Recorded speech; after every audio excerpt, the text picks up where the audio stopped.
வணக்கம் நண்பர்களே, welcome to my channel. தந்தை பெரியாருக்கு எதிராக அவர் புகழுக்கு களங்கம் கற்பித்து அவதூறு பரப்பி வரும் ஒரு கட்சியின் தலைவர் அண்டை நாடான இலங்கையில் தனித்தமிழ் ஈழம் அமைக்க ஆயுத போர் நடத்தி உலகம் முழுவதையும் தன் பக்கம் திருப்பி பல நாடுகளின் ஆதரவை பெற்ற ஒரு போராளியோடு இணைந்து நிற்பது போன்ற படம் ஒன்றை வடிவமைத்து தந்த விஷயத்தை வெளிப்படுத்தி அண்மையில் சமூக ஊடகங்களில் மிக முக்கிய இடத்தை பிடித்த பெயர் சங்ககிரி ராஜ்குமார்.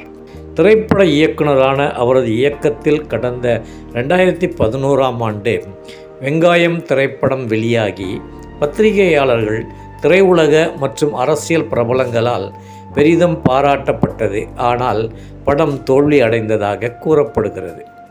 தோல்வி அடைந்த அந்த வெங்காயம் திரைப்படம் தந்த அனுபவத்தை, படம் உருவான விதத்தை தத்ரூபமாக திரை நட்சத்திரங்களுக்கு பதிலாக அவருடைய சொந்த கிராமத்தில் அவரது உறவினர்கள் மற்றும் ஊர் மக்களை, குறிப்பாக முதிர் வயதுடையவர்களை கதாபாத்திரங்களாக மாற்றி நடிக்க வைத்து எடுக்கப்பட்ட படம் பயாஸ்கோப். ஓடிடி தளத்தில் வெளியான அந்த படத்தை பார்த்தேன். திரைப்படத் தொழிலோடு தொடர்புடைய டெக்னாலஜி பொருட்களை கிராமத்தில் கிடைத்த எளிய பொருட்களை கொண்டு உருவாக்கி அதன் பெயர்களை அவர் சொல்லித்தரும் போதே வயதான தாத்தா பாட்டிகள் செய்யும் குறும்புகள் நகைச்சுவையாக இருந்தன. இயக்குனர், ஒளிப்பதிவாளர், நடிகர்கள் அனைவரும் கிராமத்து பாமர மனிதர்கள்.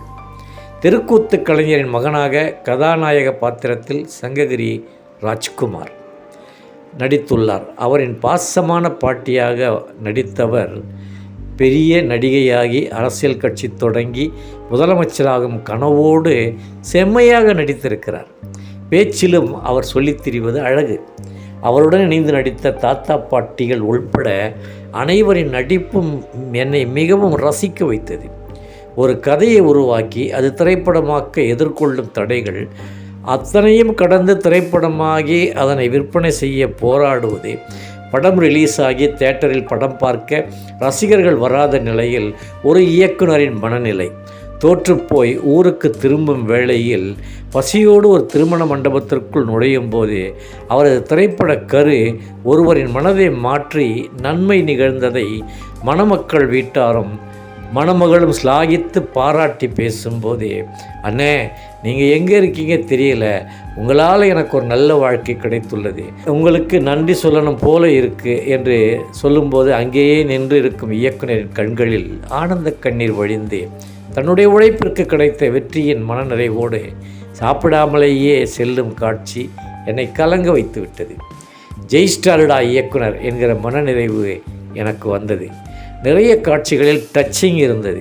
அது சரி, அப்படி என்ன கரு அந்த படத்தில் இருந்ததுன்னு சொல்லலையே என நீங்கள் நினைப்பது எனக்கு தெரிகிறது. ஜோதிடத்தை நம்பி ஏமாறும் சாமானிய மக்களை ஏமாற்றும் ஜோதிடர்கள், அவர்களின் ஜோதிட கணிப்பை நம்பியவர்களின் வாழ்வில் ஏற்படும் இழப்புகள், ஜோதிடத்தை நம்புவது மூடத்தனம் என்பதை விளக்குவதுதான் படத்தின் மையக்கரு. தந்தை பெரியாரின் கருத்துக்களால் ஈர்க்கப்பட்டு அது தொடர்பாக எடுக்கப்பட்ட வெங்காயம் எனும் திரைப்படத்தின் மூலம் யாரேனும் ஒருவருக்காவது நன்மை கிடைத்தால் போதும் என்ற எண்ணத்தை இயக்குனர் படத்தில் வெளிப்படுத்தி இருப்பார். இப்போது தெரிந்திருக்கும் அந்த வெங்காயம் திரைப்படம் ஏன் தோல்வி அடைந்திருக்கும் என்று. எப்படியோ தோல்வியால் கிடைத்த அனுபவத்தை கொண்டு அதனையே வெற்றியாக மாற்றி ஜெயித்துள்ளார் இயக்குனர். ஹேட்ஸ் அப். வாய்ப்பு கிடைத்தால் நீங்களும் பாருங்கள். நன்றி. மீண்டும் சந்திப்போம். வணக்கம்.